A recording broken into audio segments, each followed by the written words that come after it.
les Wolves face aux Huskies. C'est la finale de Coupe de Belgique en hockey inline. Pour l'équipe Carolo, se retrouver en finale devient une habitude tant elle rafle tout sur son passage. Les 2 années précédentes, elle avait réussi le doublé Coupe Championnat. Après le traditionnel hymne national, le coup d'envoi est donné et c'est parti pour 2 fois 25 minutes de jeu.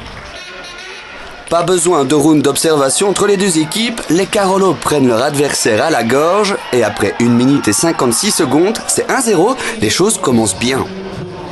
Mais 5 minutes plus tard, contre-attaque des Huskies. Faute d'un joueur Carolo, du coup c'est penalty et le joueur adverse le transforme, c'est 1-1. 1 minute plus tard, nouvelle contre-attaque pour les Huskies qui se transforment en but. C'est 1-2, les Wolves doivent se réveiller. Je pense que les garçons avaient dans la tête qu'ils allaient y aller tout de suite. Ils y ont été, après 2 minutes ils ont marqué.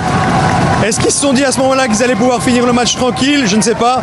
Mais bon, on s'est relâché, on a moins patiné. Ils sont revenus au score, ils ont mené. On a couru, mais courir après le score, c'est dépenser beaucoup d'énergie. Les Carolo poussent, multiplient les occasions, mais butent sur un excellent gardien adverse qui repousse l'échéance de l'égalisation.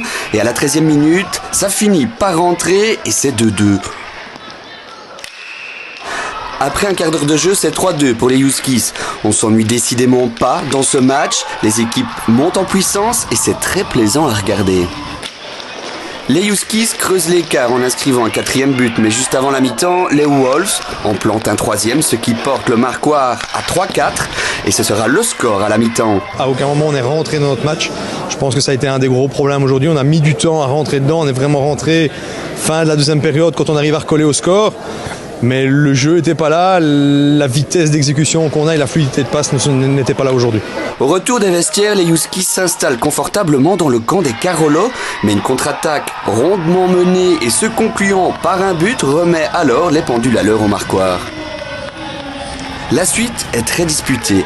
Les 2 équipes font jeu égal et aucune des 2 formations n'arrive à prendre l'ascendant sur l'autre. Et on le sent, ça va se jouer sur du détail.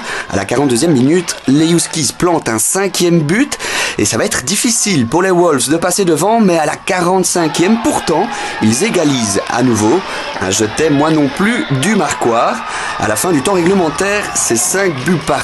À la 42e minute, les Huskies plantent un 5e but et ça va être difficile pour les Wolves de passer devant, mais à la 45e, pourtant, ils égalisent à nouveau.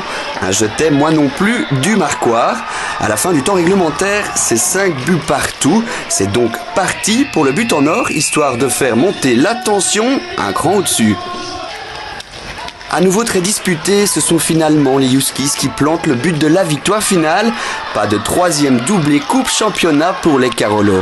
Non, c'est pas la fin. Je pense que c'est on va remettre les pieds sur terre une bonne fois. Et les garçons doivent se rattraper sur les échéances à venir, Coupe d'Europe et Championnat. On réalisait pour le moment la saison parfaite. Il y avait la manière, les résultats. On arrivait motivé pour cette finale. On a tout donné, on a poussé. Leur gardien en face fait un match terrible. Leur équipe en général fait un match terrible. Ils ont joué chaque palais à fond.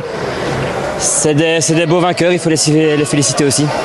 Les Wolves vont devoir se concentrer sur les playoffs et la Coupe d'Europe qu'ils disputeront du 19 au 22 avril en Suisse. Toutefois, cette défaite ne signifie pas pour autant la fin de l'hégémonie Carolo en hockey inline, juste une petite remise en question.